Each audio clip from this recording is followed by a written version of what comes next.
प्यारे दोस्तों नमस्कार। आप तो जानते ही हैं, महादेव और माता पार्वती की कहानियाँ बहुत रोचक होती हैं। आज मैं ऐसी ही एक कहानी लेकर आई हूँ। एक बार महादेव कैलाश पर्वत से भ्रमण करने निकले। उन्हें जाते देखकर पार्वती जी ने पूछा, आप कहाँ जा रही हैं? महादेव ने कहा, मैं धरती पर सबका कुशल मंगल जानने जा रहा हूँ। माता ने भी उनके साथ जाने का हठ किया। नहीं, तुम्हें चलने की आवश्यकता नहीं है। पर पार्वती जी नहीं मानी। वो भी पीछे पीछे चलने लगी।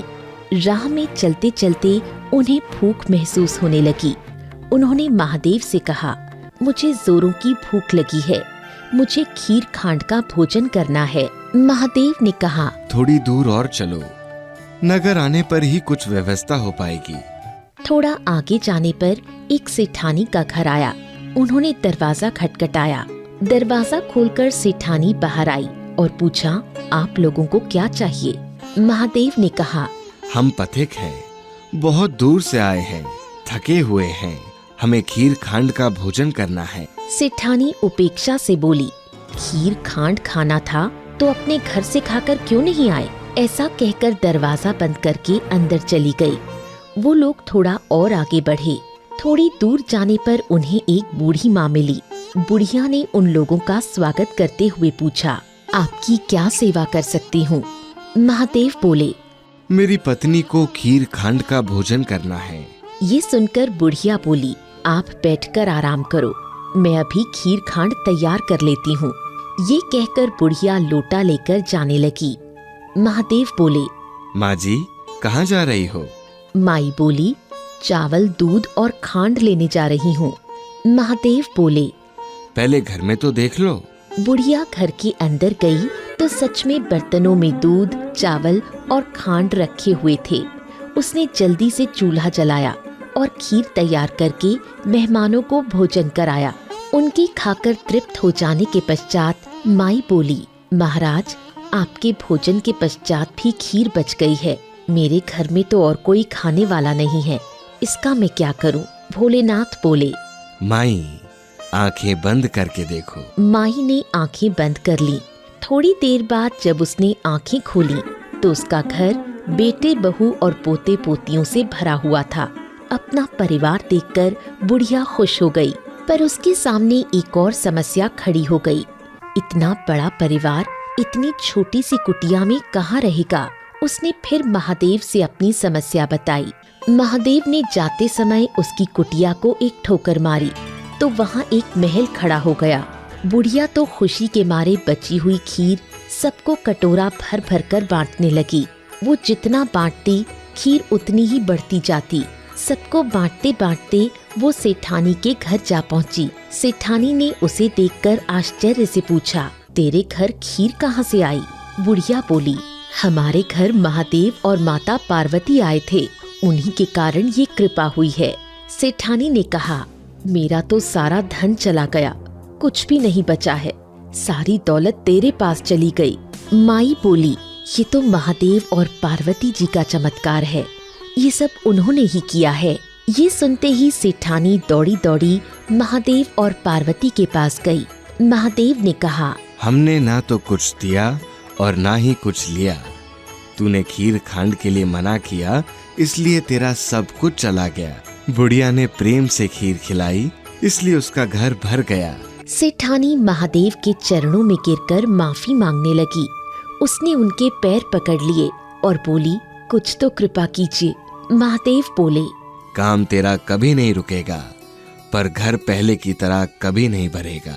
ऐसा कहकर महादेव और पार्वती कैलाश पर्वत की ओर लौट गए। बहुत समय पहले राजगीर नाम के गांव में भगवान शंकर का एक प्राचीन मंदिर हुआ करता था। मंदिर के पुजारी शिवानंद जी भगवान शंकर की सेवा पूजा करते और उसी मंदिर में रहा करते। शिव भक्त मंदिर में प्रसाद चढ़ाने के साथ साथ आटा, दाल और भोजन बनाने की सामग्री भी चढ़ाते थे, क्योंकि शिवानंद जी नियम पूर्वक भगवान शंकर को ताज़ा पकी हुई रसोई का भोग लगाया करते।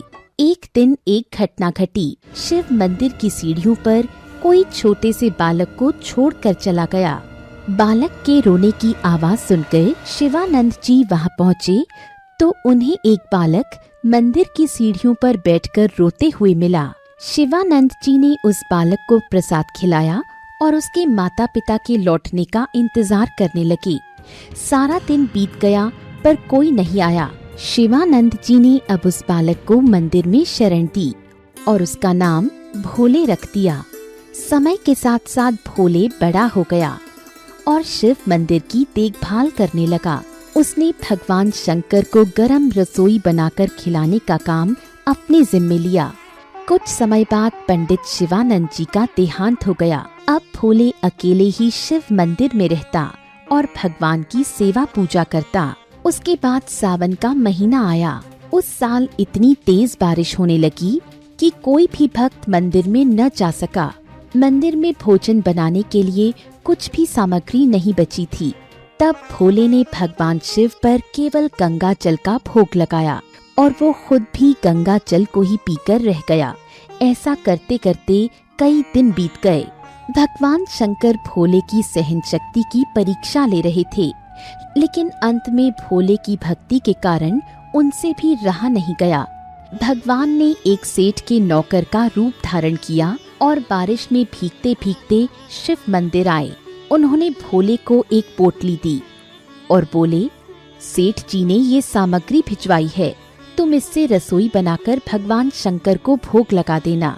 सामग्री मिलते ही भोले ने गरम गरम रसोई बनाकर शंकर जी को भोग लगाया। इस तरह पूरे सावन के महीने में तेज बारिश के बीच में सेठ के नौकर का रूप धरकर स्वयं भगवान शंकर भोले को आटा, दाल और भोजन की सारी सामग्री देने के लिए आते रहे।